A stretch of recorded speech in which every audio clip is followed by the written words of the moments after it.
Le pont Esclangon entre Grenoble et Fontaine cristallise les tensions dans la métropole. D'un côté, des arrêtés municipaux pour fermer l'accès aux voitures et faciliter la circulation des vélos. De l'autre, une manifestation d'élus pas contents mercredi soir. Le CHU Grenoble-Alpes, la clinique mutualiste et les médecins de ville se réorganisent pour faire face à un nouvel afflux de patients aux urgences depuis la rentrée. Ils demandent aussi plus de civisme et moins de violence.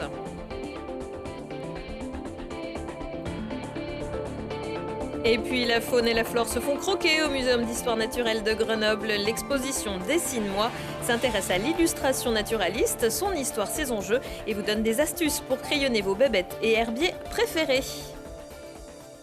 Bonsoir à tous, bienvenue dans ce JT du jeudi 21 octobre 2021. Du lundi au vendredi, l'essentiel de l'actualité du Grand Grenoble, c'est à partir de 18h.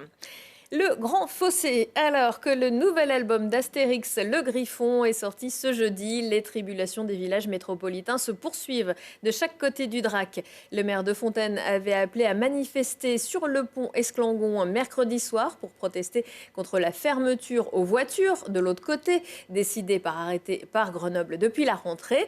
Avait répondu à cet appel pas mal d'élus ou militants politiques, des riverains ou des usagers, comme la DTC Se déplacer autrement ou encore l'Automobile Club dauphinois. Charlotte Faulkner. Depuis le mois de septembre, le pont Esclangon est fermé aux voitures en direction de Fontaine sur décision du maire de Grenoble.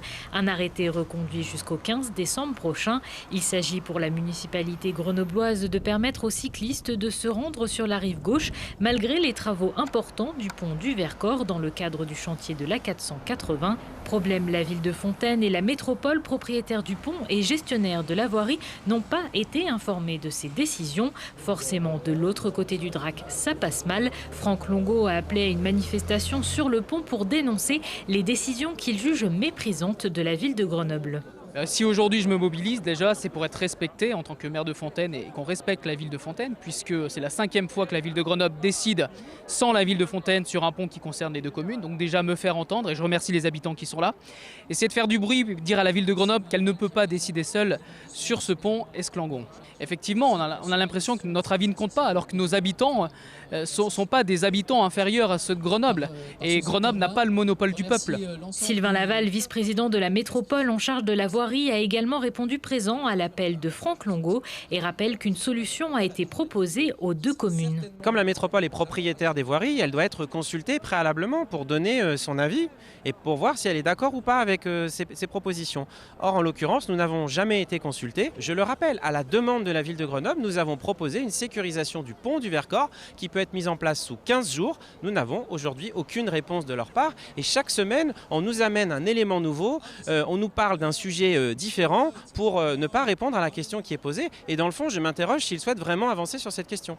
Du côté de la ville de Grenoble, on persiste, même si la municipalité admet selon elle une maladresse lors de la mise en place du premier arrêté. Il n'est pas question pour eux de rouvrir le pont aux voitures, du moins pas pour le moment. L'arrêté s'est arrêté au 14 octobre. La solution de sécurisation n'a pas été mise en place. Donc on a prolongé notre arrêté tout naturellement. C'était convenu de toute manière que tant qu'il n'y avait pas de solution alternative sécurisée pour les cycles, on maintiendrait le pont fermé pour permettre aux cyclistes de passer. Comme pour le premier arrêté municipal, la métropole a décidé de déposer un nouveau recours auprès du tribunal administratif.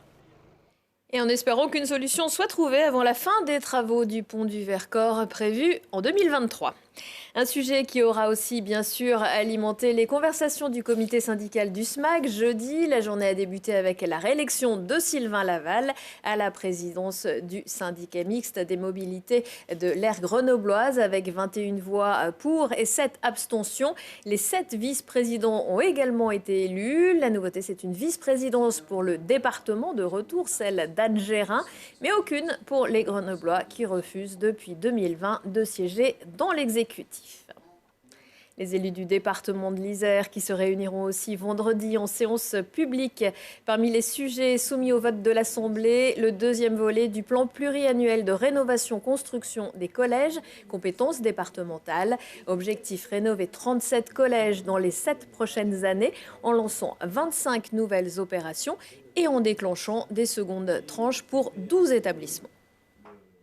La continuation de ce que nous avons fait sur le premier mandat, à savoir un deuxième plan pluriannuel de rénovation et de construction des collèges. C'est 221 millions d'euros que nous allons consacrer pour faire en sorte qu'en 2028, ce soit la totalité des collèges du département d'Isère qui soient en état satisfaisant, voire très satisfaisant. C'est un plan qui va s'adapter en fonction du marché, parce que les matériaux se manquent, les prix s'envolent un peu, et puis aussi en fonction des besoins, puisque nous allons faire sur chaque collège de la concertation avec les enseignants, avec les élèves, et puis aussi avec les agents du département. Sur cette rénovation des collèges, il y a des axes, 8 axes qui sont déterminés, dont un particulièrement, qui est celui de la rénovation thermique des bâtiments pour lutter contre le réchauffement climatique. Beaucoup en parlent, nous le faisons. On s'est attaché en effet à rénover le bâti, mais pas que, puisque vous savez que dans nos collèges, nous avons aussi des sections, par exemple SECPA, qui avaient besoin d'être rénovées, puisque les ateliers n'étaient plus conformes, n'étaient plus satisfaisants par rapport aux élèves que nous accueillons. Et nous avons décidé avec le président Barbier que chaque élève devait avoir les mêmes chances d'étudier dans les mêmes conditions de travail.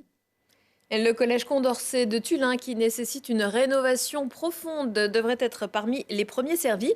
Et on attend la livraison du nouveau collège Lucie Aubrac de Grenoble après les vacances de Noël. Ça déborde. Depuis quelques semaines, les services d'urgence médicale du territoire ne désemplissent pas. Une situation liée à l'épidémie de Covid-19, aux effectifs moins nombreux, notamment en raison d'arrêt de travail, et sans doute un peu aussi à la fermeture de médecins 7/7 à l'Estacade. Les établissements de santé publics et privés et la médecine de ville ont souhaité alerter sur cette situation lors d'un point presse ce jeudi matin au CHU.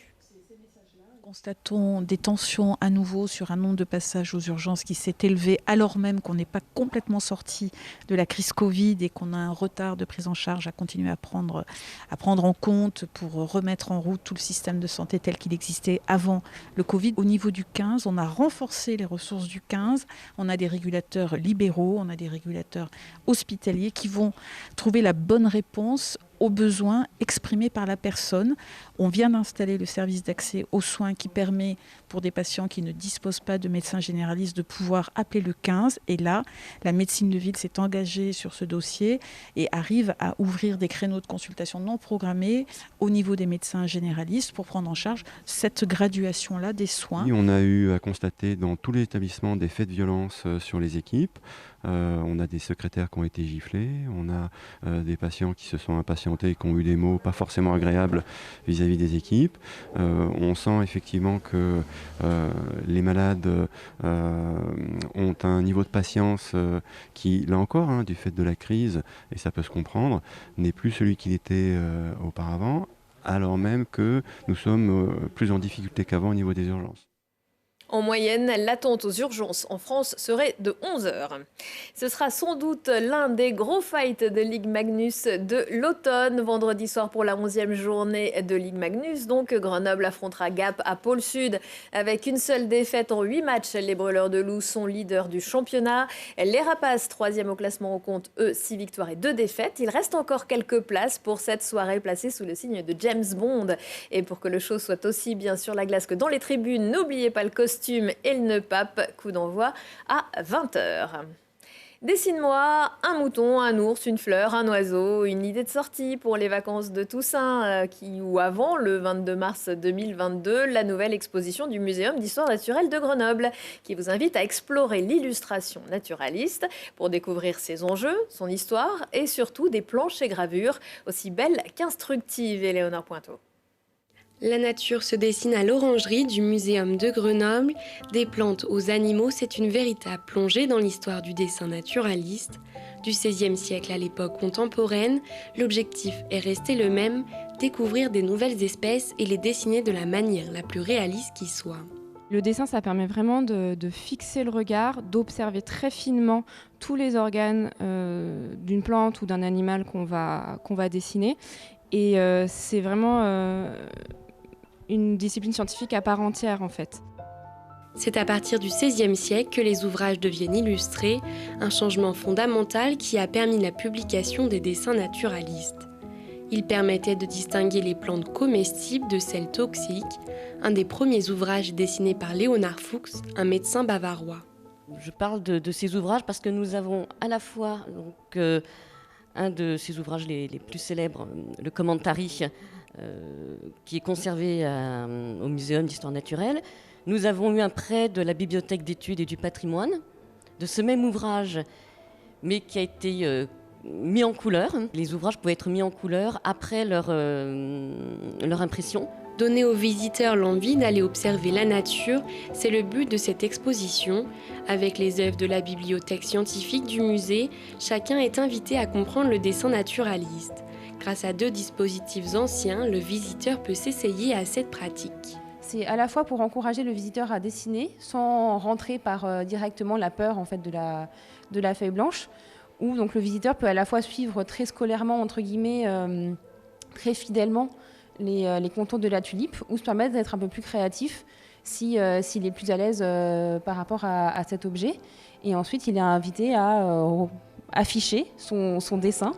Des œuvres d'artistes grenoblois permettent aux visiteurs de se faire une idée contemporaine du dessin naturaliste pour les amener eux aussi à dessiner le monde et en garder une trace. Et des ateliers pour dessiner la nature aux abords du muséum sont prévus les 2 mardis des vacances à 14h. C'est à partir de 10 ans. Retour à l'actu à 19h, 21h et 23h. On se quitte en musique avec Pierce Faccini. Le chanteur des Cévennes d'origine anglo-italienne réchauffera l'atmosphère de l'heure bleue de Saint-Martin-d'Air vendredi soir. L'occasion de découvrir son 9e album folk. Excellente soirée à tous.